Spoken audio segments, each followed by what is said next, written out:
రాజులని మా కుర్రాళ్ళని చెప్తున్నారు. ఎట్టి పరిస్థితుల్లో కూడా వాళ్ళు ఎవరు పట్టుకుంటాయి. నిన్నటి వరకు సిటీ ఫుటేజ్ లేవన్నాడు అక్కడ చెరువు గల వానరావు.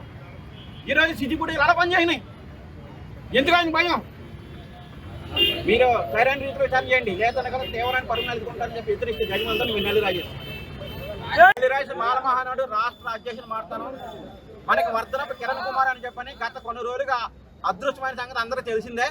దీన్ని యాక్సిడెంట్ గా కేసుగా చిత్రకించి దీన్ని ఏమో మసిపూసి మారడిగా చేయాలని చెప్పని ప్రయత్నం చేస్తారు పోలీసు వారు. దీన్ని మసిపూసి మారడిగా చేయాలంటే ఊరికినే ప్రసక్తి లేదు. చచ్చిపోయింది మా జాతి కుర్రోడు. ఎట్టుబడిలో కూడా ఆ కుర్రోడిని చంపింది ఎవరో మీరు పట్టుకుని వాళ్ళు చట్టపరంగా శిక్షించకపోతే కనుక ఎట్టుబడి ఊరుకునే పరిస్థితి లేదు. బైక్ కొమ్మెక్కల నుంచి వచ్చింది అంటారు, కాళ్ళకి వెళ్ళిపోయింది అంటారు. అక్కడ గొయ్యి ఉంది, ఆ గొయ్యిలో పడిపోరు కానీ కాళ్ళకి వెళ్ళిపోవడం ఏంటి? ఇంకో పట్టు ఉంది అక్కడ కాలువ కట్టంగా. ఆ పట్టు దాటుకుని ఎలా వెళ్తాడు అసలు? సీసీ ఫుటేజ్లు ఉన్నాయి. కుర్రవాడు బైక్ వెళ్ళిపోతుందని చెప్తారు. బైక్ మీద ఏం కుర్రాడు ఉన్నాడు లేదు నిర్ధారించకుండా యాక్సిడెంట్ అంటున్నారు. నాకు అర్థం కాదు. నాకు బైక్ అక్కడ వెళ్ళిపోయిన తర్వాత 4-5 కుర్రలు అక్కడ వచ్చి చుట్టూరు పర్యవేక్షణ జరిగింది. అసలు వాళ్ళు ఎవరో ఏంటి అనేది వాళ్ళు తీసుకొచ్చి కూర్చోబెట్టి విచారించవలసింది మానే. దీన్ని యాక్సిడెంట్ కోసం యాక్సిడెంట్ కేసుగా చిత్రించాలని చెప్పి మమ్మల్ని మెంటల్గా ప్రిపేర్ చేస్తున్నారు.